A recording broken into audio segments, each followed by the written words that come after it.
Guys நம்ம இப்போ என்ன பார்க்க போகிறோம்னா இந்த எஸ்டி கார்டை பற்றி தான் பார்க்க போகிறோம். இப்போலாம் எஸ்டி கார்டை மொபைல் இந்த கேமராவில் அதில் மட்டும் தான் ரொம்ப யூஸ் பண்ணுறாங்க. இந்த எஸ்டி கார்டை பற்றி ரொம்ப இன்ட்ரெஸ்டிங்கான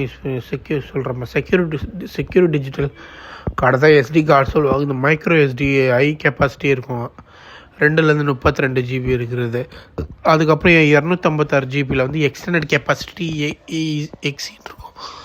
அதுக்கப்புறம்லாம் நீங்கள் செக் பண்ணி பார்த்தீங்கன்னா உங்களுக்கு ஹை கெப்பாசிட்டிக்கு ஹெச்சி இருக்கும், எக்ஸின்றதுக்கு எக்ஸ்டெண்டட் கெப்பாசிட்டிலாம் இருக்கும். சாண்டிஸ்க் கொடுத்து இந்த மெமரி கார்டு இதுக்கெலாம் இதுதான் மீனிங். ரீட் அண்ட் ரைட் ஸ்பீட்லாம் நல்லாவே இருக்கும். அதுக்கப்புறம் இதில் வந்து 3 டைப் இருக்குது, 4 and 6 and 10 Mbps read and right speed. இதுக்கு வந்து 3க்கெலாம் வந்து உங்களுக்கு ரீட் அண்ட் ரைட் ஸ்பீடு வந்து 10 MB/s ரீடும் ரைட் பண்ணும். U3ன்றது 30 MBPSக்கு ரீட் அண்ட் ரைட் பண்ணும். A2லாம் வந்து இன்புட் அவுட்புட்டோட ப்ரிஃபரன்ஸோட நேம் தான் இதெல்லாம். இந்த இன்ஃபர்மேஷன் உங்களுக்கு பிடிச்சிருந்தா லைக் பண்ணுங்கள். தேங்க்யூ ஃபார் வாட்சிங்.